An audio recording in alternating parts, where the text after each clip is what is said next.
Mayman, that man is crying. Can we do something?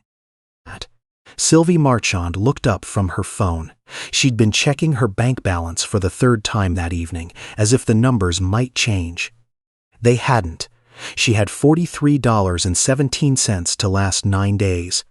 But her daughter's voice pulled her eyes across the food court of the Rideau Center, past the Friday evening crowd of holiday shoppers, to a man sitting alone at a table near the window.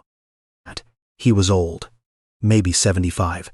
His coat was as expensive. She could tell even from 20 feet away, the kind of wool that holds its shape for decades.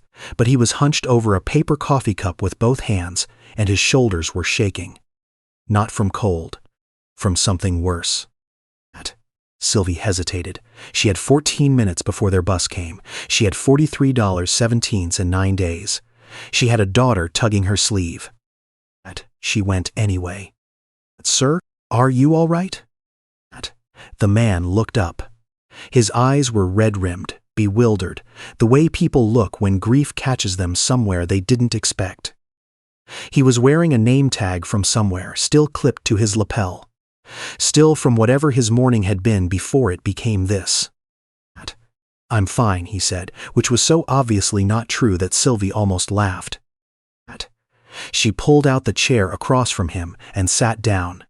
Her daughter, Zoe, 9 years old and impossible to redirect once she'd decided something, climbed into the chair beside her and set her backpack on the table like she was settling in for a while. "Do you want us to sit with you?" Sylvie asked. "Just for a minute?" The man looked at them both. His name, she would learn later, was Francis Beaumont Okafor. He was 71 years old. He had built one of the largest affordable housing development companies in Ontario from nothing, from a single property in 1987 purchased with a loan his mother co-signed. His name was on 12 apartment buildings across Ottawa and 3 more in Kingston. He had employed hundreds of people, housed thousands of families, and sat on the boards of 2 major charities. He had also, 2 hours earlier, received a letter from his own son, informing him that a vote had been called to remove him from his position as executive chair of Beaumont Housing Group, effective the first of the year. None of that was visible from where Sylvie was sitting. What was visible was an old man alone on a Friday evening, crying into a coffee cup in a shopping mall, and a small girl who had decided that was not acceptable. "Yes," Francis said quietly, "I think I would like that." They stayed for 23 minutes. Zoe talked mostly about her school project on the St. Lawrence River, about the dog she wanted, and her mother kept saying, maybe about how the Santa at this particular mall looked more realistic than the one at Bayshore. Francis listened. His shoulders stopped shaking somewhere around the St. Lawrence River. When their bus number appeared on Sylvie's phone, she stood up and zipped Zoe's coat. She looked at Francis and almost said something about calling someone, calling family, not sitting here alone. She didn't, because she knew how it felt to not want to be told that. She knew how it felt when the person who was supposed to be your family was exactly the problem. Instead, she reached into her bag and pulled out the only thing she had that felt like it could help. It was a gift card, a Tim Hortons card her coworker had given her for her birthday 2 weeks ago. She'd been saving it for a rough morning, and most of her mornings had been rough, so she still had it. "Merry Christmas," she said, and set it on the table in front of him. "It's not much, maybe $15, but get yourself something warm." Francis looked at the card. Then he looked at her. "You don't have to do that." "I know," Sylvie said. "That's why I'm doing it." She took Zoe's hand and they walked toward the exit. The card had $14.50 on it. The man sitting at that table controlled a real estate portfolio worth over $200 million, and in 6 weeks, Sylvie Marchand was going to need a miracle that only Francis Beaumont Okafor could provide. She didn't know that yet. She was just trying to catch the bus. 2 hours earlier, Francis had been sitting in a boardroom on the 11th floor of a glass tower on Elgin Street. and the room had felt like a courtroom. He had built Beaumont Housing Group over 34 years. It had started the way things start when you have no advantages and one idea you believe in completely. Slowly, painfully, with more failures than he ever told anyone about. His mother, Adaeze, had come to Canada from Nigeria in 1971 with a nursing degree that took 3 years to get recognized. She had worked nights, saved for 20 years, and when her son came to her in 1987 with a business plan and a request, she had sat at the kitchen table for a long time looking at the numbers. Then she said yes.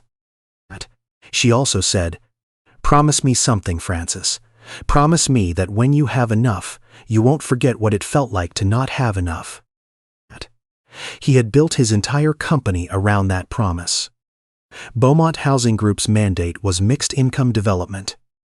They built communities where market-rate units subsidized affordable ones, where the single mother working 2 retail jobs and the software engineer both got a safe, decent place to live. It was harder than pure market development. The margins were thinner. The logistics were more complicated. Investors pushed back constantly. But it worked, and it mattered, and Francis had defended it in every boardroom for 34 years. Until that afternoon when his own son had sat across from him and told him the model was obsolete. Dad.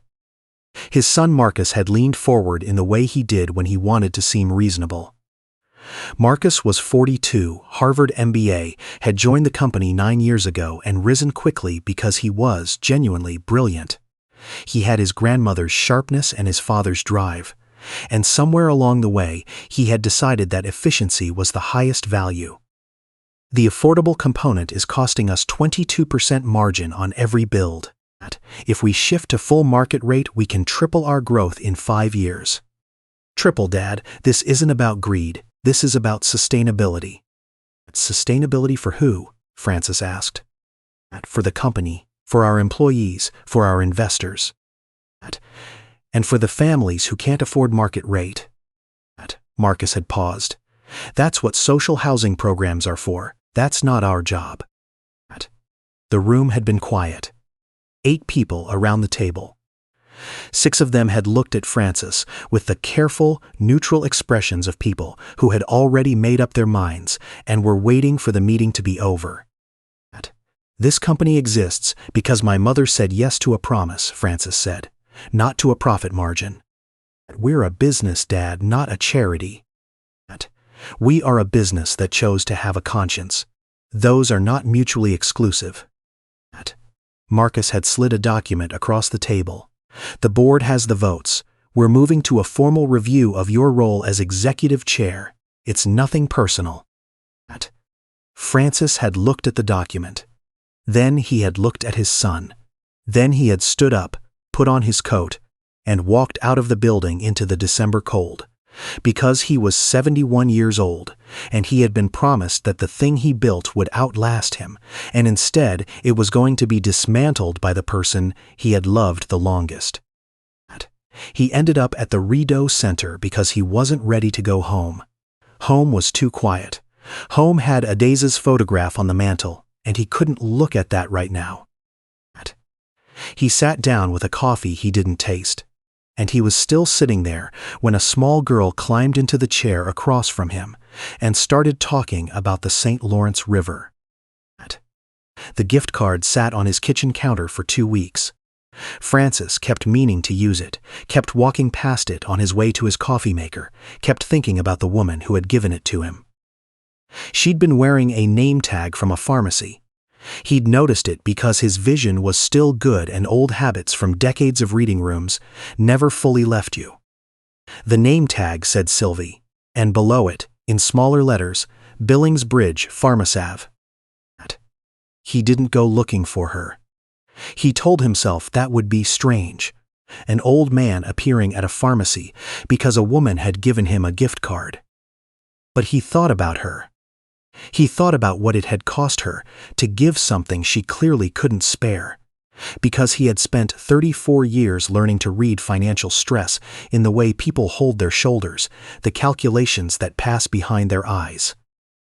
She had done the calculation and given it anyway. He was thinking about her on December 29th, 2 days after Christmas, when his phone rang at 7:15 in the morning. It was Sylvie Marchand's landlord calling him, which made no sense, except that Francis was the landlord.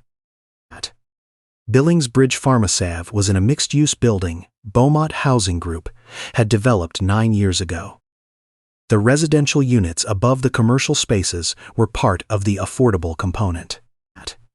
The tenant in Unit 4C, one Sylvie Marchand, had received an eviction notice 3 weeks ago due to a rent increase she could not absorb. An increase that Francis discovered over the course of a very uncomfortable hour had been implemented as part of a new revenue strategy Marcus had quietly rolled out in November. $43.17. He thought about the bank balance calculation behind her eyes in the food court. He thought about his mother at a kitchen table in 1987 looking at a business plan and choosing to say yes. He pulled up the tenant file. Sylvie Marchand, 41 years old. Pharmacy technician, 8 years at the same store. Single mother, 1 daughter. Rent history. Perfect. Not a single late payment in 7 years. The eviction was not for cause. It was purely financial. The new market rate rent was $847 more per month than her current rate. The notice gave her 60 days. She had 19 days left. Francis sat with the file open on his screen for a long time. Then he called his lawyer. Sylvie found out about the call the same way she found out about most things that year. Late, after the fact, while standing somewhere inconvenient. She was on her lunch break, sitting in the staff room, eating a sandwich over her phone, when her property management contact called to tell her that her eviction notice had been rescinded, that her current rent was being locked in for 3 years, that the file had been reviewed at the executive level, and the increase had been found to be improperly processed. She sat very still. "Is this a mistake?" she asked. "No, ma'am. It's confirmed. You'll receive the amended lease by email today." She ate the rest of her sandwich and went back to work, and did not let herself feel it until she got home that evening. Until Zoe was in the bath, and the apartment was quiet, and then she sat on the kitchen floor and cried in the way you cry when something that was about to break you doesn't. She didn't know why. She didn't know who had intervened. She just knew that she was still home. 3 days later, a letter arrived, handwritten on heavy cream paper with a glebe return address she didn't recognize. "Dear Ms. Marchand, we met briefly in the Rideau Center food court on December 5th. You and your daughter sat with me when I was not doing well, and you left me something small that turned out to mean quite a lot. I learned recently that you are a tenant in one of our buildings, and that a decision made without my knowledge was about to cost you your home. That decision has been corrected. I want you to know that it wasn't chance, it was the least I could do. I'd like to speak with you if you're willing. My number is below. There's no obligation of any kind. I simply think you deserve to know what your small act of kindness set in motion.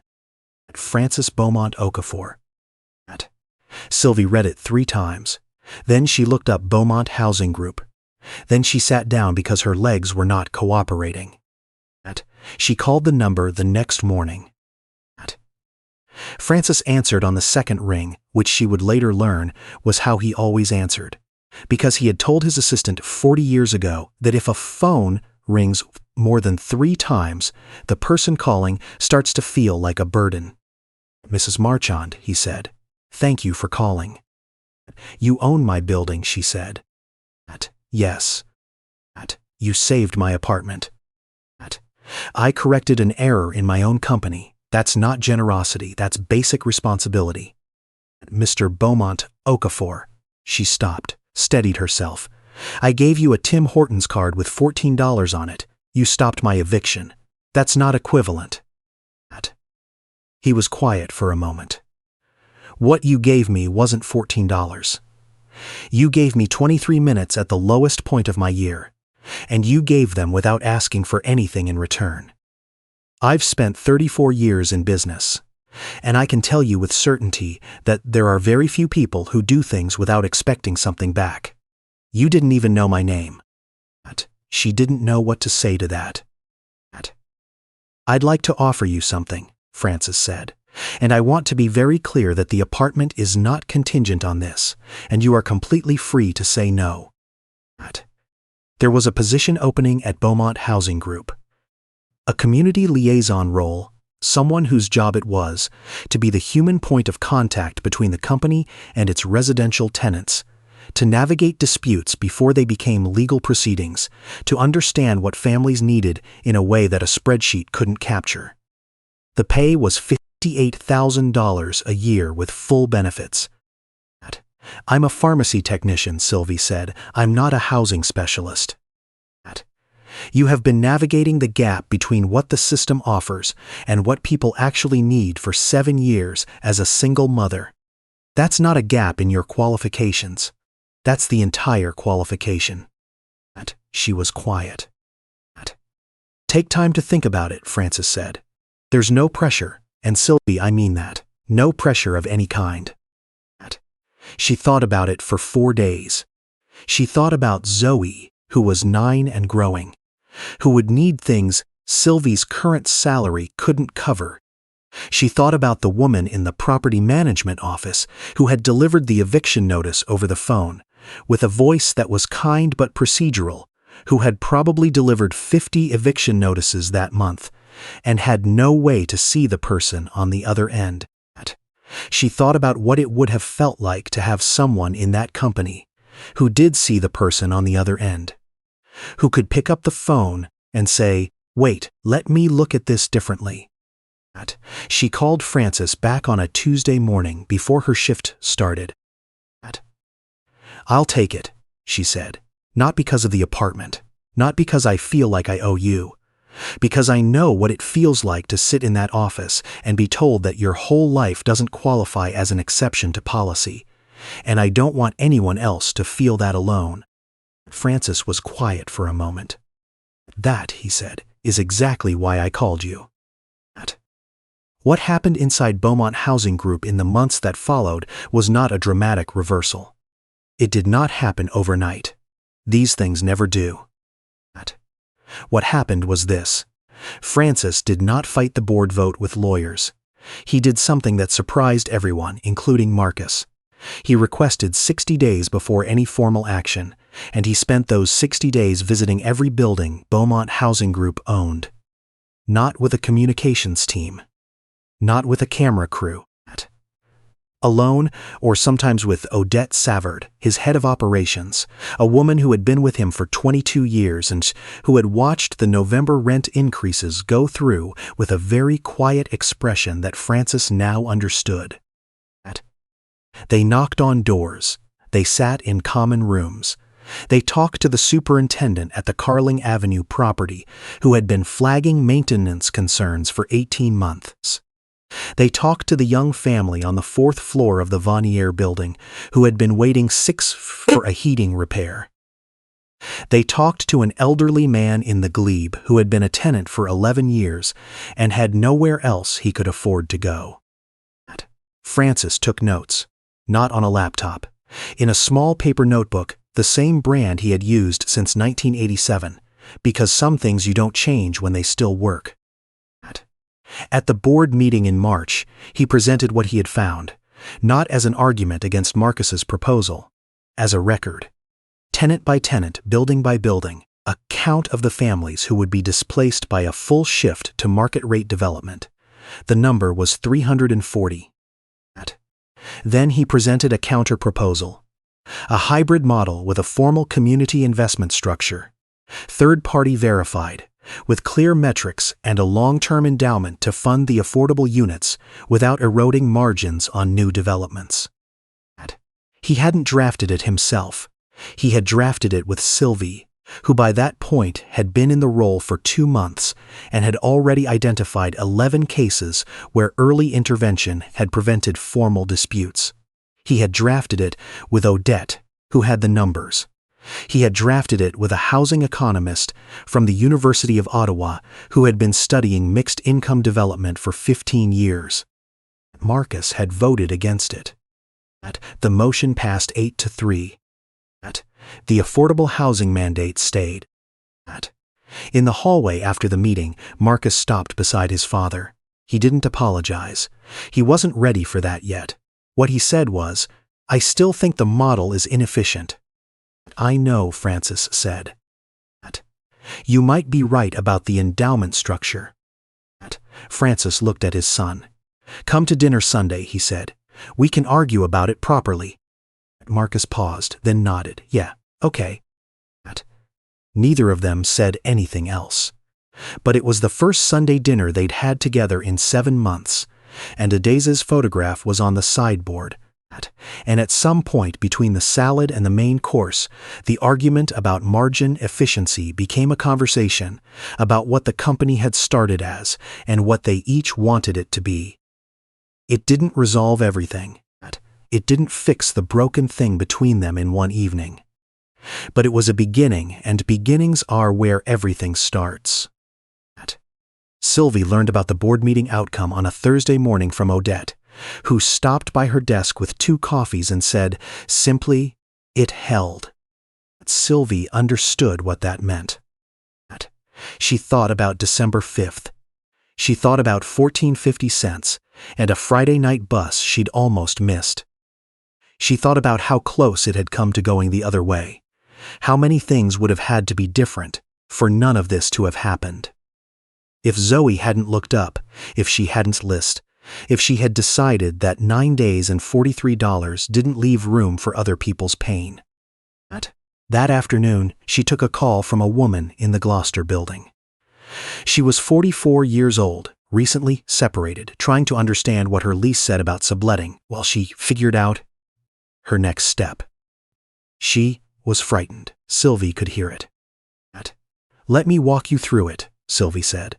"From the beginning. Take your time." In its first full year, the Community Liaison Program handled 134 cases. 61 of them were flagged before they became formal disputes. 12 families who might have been displaced stayed in their homes. 3 maintenance situations that had been stuck in the system for months were resolved because someone with the right access picked up the right phone. It wasn't 340 families saved in a single vote. It was 12 families, and then the next 12, and then the 12 after that. That's how things actually change.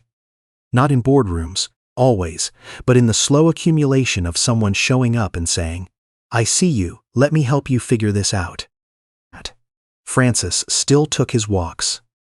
Through the Byward Market in the early mornings when the vendors were setting up, through Lowertown where 3 of his buildings stood, through the Glebe past the coffee shop where his mother used to meet her friends on Saturday mornings 20 years ago when she was still alive and the city felt like it still fit the shape of his memory. He passed the Rideau Center sometimes. He didn't stop inside often. But when he did, he walked past the food court table by the window. The one where a small girl had climbed into a chair across from him and started explaining a school project about the St. Lawrence River, and he thought about how close he'd come to just going home. One afternoon in September, nearly a year after that December evening, Sylvie was at her desk when she heard a knock at her open door. She looked up. Zoe was standing there in her school uniform, backpack on, holding a drawing she'd made on a piece of printer paper she'd clearly found at the front desk. "Mom, your coworker let me wait." "I can see that." Sylvie checked the clock. She'd lost track of time. "How long have you been there?" "Like 10 minutes I drew while I waited." She held up the picture. It was a building, lumpy and colorful. The way buildings look when you're 10 years old and you've never been taught to draw them, but you know exactly what you mean, with stick figures in every window. Different sizes, different colors. All the windows lit from the inside, warm yellow against a blue paper sky. "It's our building," Zoe said, "and all the people in it." Sylvie looked at the drawing for a long moment. every window full, every light on. "That's beautiful, Bug," she said. "You can have it," Zoe offered, "for your wall." Sylvie took it. She pinned it above her desk, where she could see it when she was on the phone. Where she could see it on the hard days, when the cases were complicated and the system was slow and the solution wasn't obvious, and she had to keep going anyway. She kept going anyway. That's what kindness actually is, in the end. Not the grand gesture. Not the moment the cameras would catch. It's the woman with $43 in her account who sits down anyway. It's the card left on a table with $14 on it, and no expectation of return. It's the act that costs you something real, given to someone whose name you don't yet know, in the ordinary middle of an ordinary evening that turns out to be the beginning of everything. I keep coming back to that number. $43.17. That's what Sylvie had in her account the night she sat down across from a stranger in a mall food court and gave him the last small comfort she was saving for herself. She didn't know who he was. She didn't do it because she expected anything back.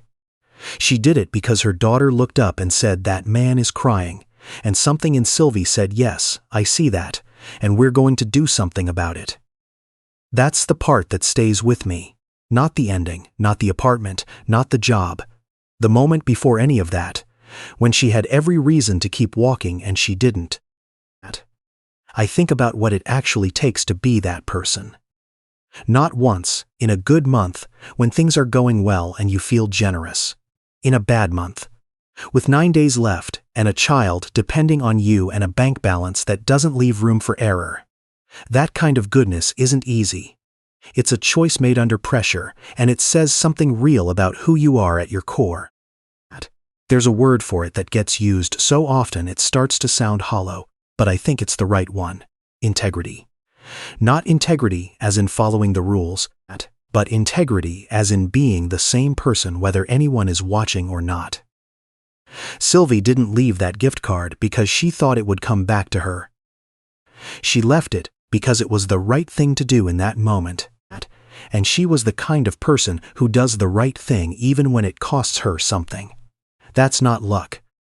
That's character, built over years of small decisions nobody saw. And then there's Francis. What I find interesting about his side of the story is that he didn't just feel moved by what Sylvie did. He thought carefully about what it meant. He noticed the name tag. He made the connection. He asked questions instead of assuming. He used the resources he had, not to perform generosity, but to correct something that was genuinely wrong. That combination, the willingness to feel something, and the discipline to think clearly about what to do with that feeling, is rarer than either quality on its own. What I think Zoe's drawing at the end is really about is this: hope is a practice. It's not a feeling that arrives on its own. It gets made slowly, by people who choose to keep showing up even when the system is slow, and the cases are hard, and the solution isn't obvious. Sylvie knew that before she ever walked into that building on Elgin Street. She'd been practicing it for years, alone in her kitchen at 2 a.m., counting money that wasn't enough, and getting up the next morning anyway. I don't think the universe keeps a ledger. I don't think goodness is always rewarded and cruelty is always punished. But I do think that the kind of person you become through the small, unseen choices is the kind of person who, when a door opens, knows exactly how to walk through it. Sylvie was ready for that job not because Francis gave her a chance.